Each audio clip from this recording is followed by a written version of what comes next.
Hi friends, welcome to my channel. అందరూ ఎలా ఉన్నారు? మేమైతే చాలా బాగున్నాము. ఇవాళ వీడియోలో ఆల్రెడీ మీరు థంబ్నెయిల్ చూసే వచ్చుంటారు కదా. నేను తెచ్చినటువంటి ఈ కాకిగెండులు ఎందుకు ఇంత తక్కువ రేటు, అవైతే చూడడానికి మనకి గెండిలాగే ఉంటాయి, టేస్ట్ కూడా గెండిలాగే ఉంటాయని చెప్పారు. కలర్ ఒకటే కొంచెం నలుపుగా ఉంటది, అందువల్లే వీటిని కాకిగెండి అని పిలుస్తారు. ఎందుకని ఇవి ఎంత తక్కువ రేటుగా ఉంటాయి ఎవరికైనా తెలిస్తే కామెంట్ లో పెట్టండి. టేస్ట్ ఎలా ఉంటది అనేది కూడా ఈ వీడియోలో మనమైతే చూసేద్దాం. ఈ చేపలు ఎక్కువగా నదుల్లోనే దొరుకుతాయి, నదిలో పెరిగే చేపలు ఇవి. మాకు పెన్నా నది దగ్గరే కాబట్టి నెల్లూరు జిల్లాలో అక్కడ పట్టి తెస్తారు వీటిని.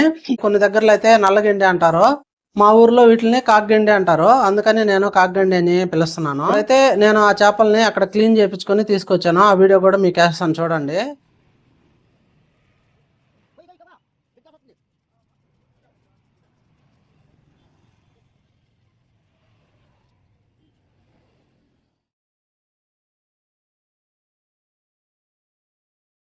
₹100 కంటే తక్కువకే వచ్చే 2 కేజీలు ఎంత ఉంటది వీటి రేట్ అనేది మీరైతే నాకు కామెంట్ ద్వారా తెలియజేయండి. ఫ్రెండ్స్, ఇప్పుడైతే మా వైఫ్ ఆ చేపల్ని క్లీన్ చేస్తుంది, అది చూసేద్దాం పండి.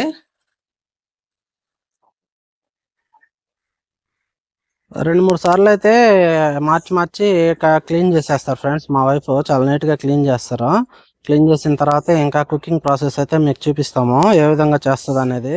హాయ్ చెప్పు సురేఖ. ఓకే ఫ్రెండ్స్, వీడియో చూస్తున్న ప్రతి ఒక్కరూ సబ్స్క్రైబ్ చేసుకోండి. సబ్స్క్రైబ్ చేసుకోవడం మాత్రం మర్చిపోవద్దు, ఎందుకంటే మన ఛానల్ కొత్తగా స్టార్ట్ చేసింది కదా, మీకు అందరూ తెలిసిందే. మీ సపోర్ట్ ఉంటే త్వరగా మానిటైజేషన్కి ఎలిజిబుల్ అవుతామని మిమ్మల్ని అయితే సబ్స్క్రైబ్ చేసుకోమని అడుగుతున్నాము. ప్లీజ్ సబ్స్క్రైబ్ చేసుకోండి. అలాగే చూసిన ప్రతి ఒక్కరూ లైక్ చేయండి. లైక్ చేయడం ద్వారా మన వీడియోని అయితే మరి ఎక్కువ మందికి యూట్యూబ్ అనేది రికమెండ్ చేస్తుంది, మన రీచ్ కూడా పెరగద్దు. కాబట్టి మీరైతే సబ్స్క్రైబ్ చేసుకోండి. సబ్స్క్రైబ్ చేసుకోవడం మాత్రం మర్చిపోవద్దు. ఈరోజు అయితే మా వైఫ్ బాగా అడిగి ముగ్గులు అయితే వేసింది ఇంట్లో. చూడండి, మీరు కూడా బొట్లు పెట్టిందంట, చూపిమంటుంది వీడియోలో. అదే ఫ్రెండ్స్, కొలతలు కావాలంటే చూసుకోండి. 2 కేజీలకి దాదాపుగా 200 గ్రామ్స్ లేదా 250 గ్రామ్స్ వరకు తీసుకున్నారు. మామిడికాయ కూడా వేస్తున్నాం మనం దీంట్లో. ముందు ఒకసారి అయితే ఊరికే అట్ట కడిగి పెట్టుకుంటారు, దాంట్లో ఏదైనా చెత్త చెదారం మట్టి మశానం ఏదైనా ఉంటే పోద్ది. ఆ నీళ్లు ఉంచేసి తర్వాత నీళ్లు పోసి నానబెడతారు. ఈ విధంగా క్లీన్ చేసుకున్న తర్వాత కొంచెం వాటర్, ఆ చింతపండు మునిగేంత వరకు అయితే వాటర్ పోసి నానబెట్టుకోవాలి.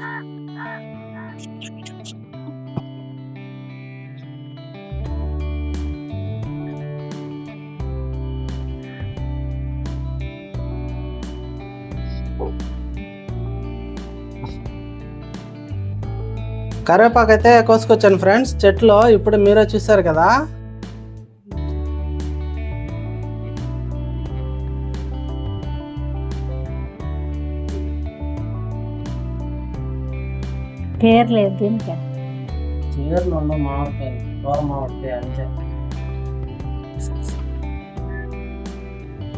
హాయ్ ఫ్రెండ్స్, ఇప్పుడైతే నేను ఉప్పు కారం వేసి కలుపుదల అయితే చేసుకోండి. అయితే నేను ఏ విధంగా చేస్తానో చూడండి మీరు కూడా.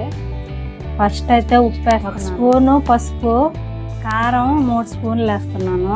అంటే కారం రుచికి సరిపడంత వేస్తున్నాను. తక్కువగా తినేవాళ్ళు తక్కువ వేసుకోండి, మేము ఎక్కువ తింటాం అందుకని ఎక్కువ వేస్తున్నాను.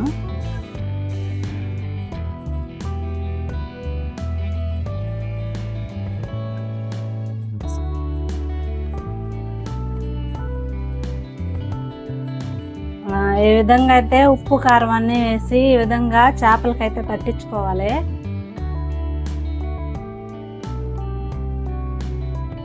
ఈ విధంగా అయితే నేను ముందుగానే చింతపండు పులుసు, ఇప్పుడైతే ఈ చింతపండు పులుసుని ముక్కల్లోకి పోసి పక్కన పెట్టుకుంటున్నాను.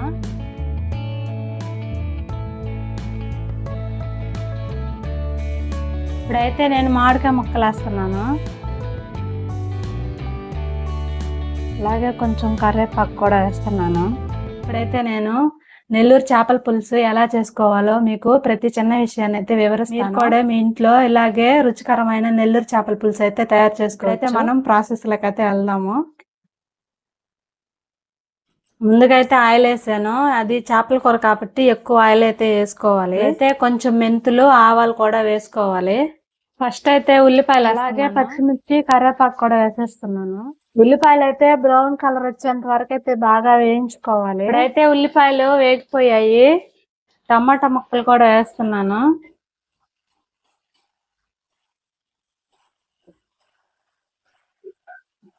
టమాటాలు అయితే బాగా వేగిపోయాయి. ఇప్పుడు మనం ముందుగా కలుపుదల అయితే చేసుకున్న చేపలు ఇప్పుడు వేస్తున్నాను. ఇప్పుడైతే వీటిని బాగా సర్దుకోవాలి. ఇలా మూత పెట్టుకొని 20 నిమిషాల దాకా బాగా ఉడికించుకోవాలి చేపల కూరని. ఇప్పుడైతే నేను చేపల కూరలోకి మెంతుల పొడి అయితే దంచుకుంటున్నాను. మెంతులు, ఆవాలు, ధనియాలు, జీలకర్ర అవన్నీ వేసి వేపాను, బాగా దోరగా వేయించుకొని.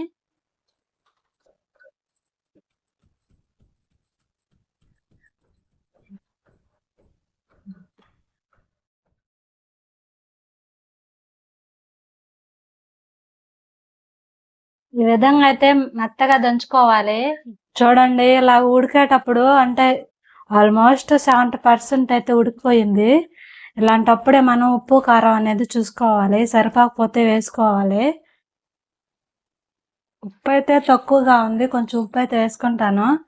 ఇప్పుడు అదే విధంగా కొంచెం మెంతుల పొడి కూడా వేసుకుంటాను. నేను దంచాను కదా, ఆ పొడే ఇది వేసుకోవటం వల్ల చేపల కూర అనేది నీసు వాసన రాకుండా ఉంటది.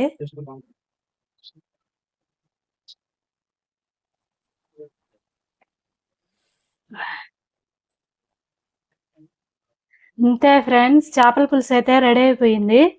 లాస్ట్ ఫైనల్లో కొత్తిమీర వేసి స్టవ్ అయితే ఆఫ్ చేసేసుకోవాలి. ఇంకా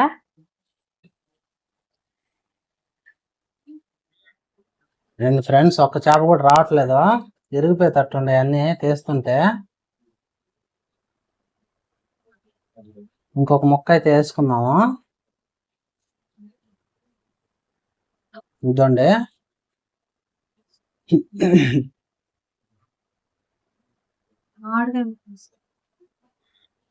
రెండు మామిడికాయ ముక్కలు.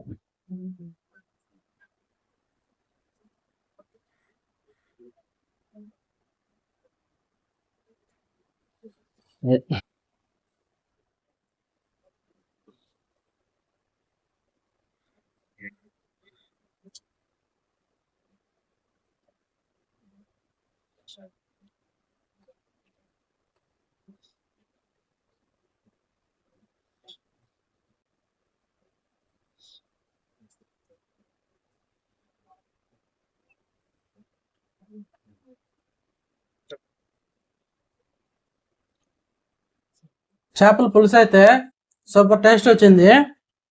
ఇది చేపలు పులుసు కంటే కూడా ఫ్రైకి అయితే చాలా బాగుంటాయని నాకు అనిపిస్తుంది. మామూలుగా గండి ఉన్నంత రుచి అయితే లేదు, కానీ టేస్ట్ అయితే సూపర్ గా ఉంది.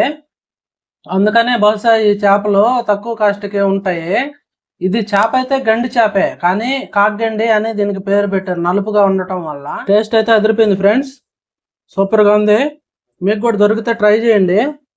మొదటిసారిగా మన ఛానల్ చూస్తున్న వాళ్ళు తప్పకుండా సబ్స్క్రైబ్ చేసుకోండి. చూస్తున్నారంటే ఈ వీడియో మీకు ఖచ్చితంగా నచ్చే ఉంటది. ఒకరు లైక్ చేసి వెళ్ళండి. ఆల్రెడీ సబ్స్క్రైబ్ చేసుకొని మా వీడియోలు చూస్తూ మమ్మల్ని ఆదరిస్తున్న వారందరికీ ధన్యవాదాలు ఫ్రెండ్స్. Okay friends, bye. మరొక ఇంట్రెస్టింగ్ వీడియోతో మీ ముందుకైతే వస్తాము. ఛానల్ ని సపోర్ట్ చేయండి, సబ్స్క్రైబ్ చేసుకోండి, లైక్ చేయండి, కామెంట్ చేయండి. Okay friends, bye.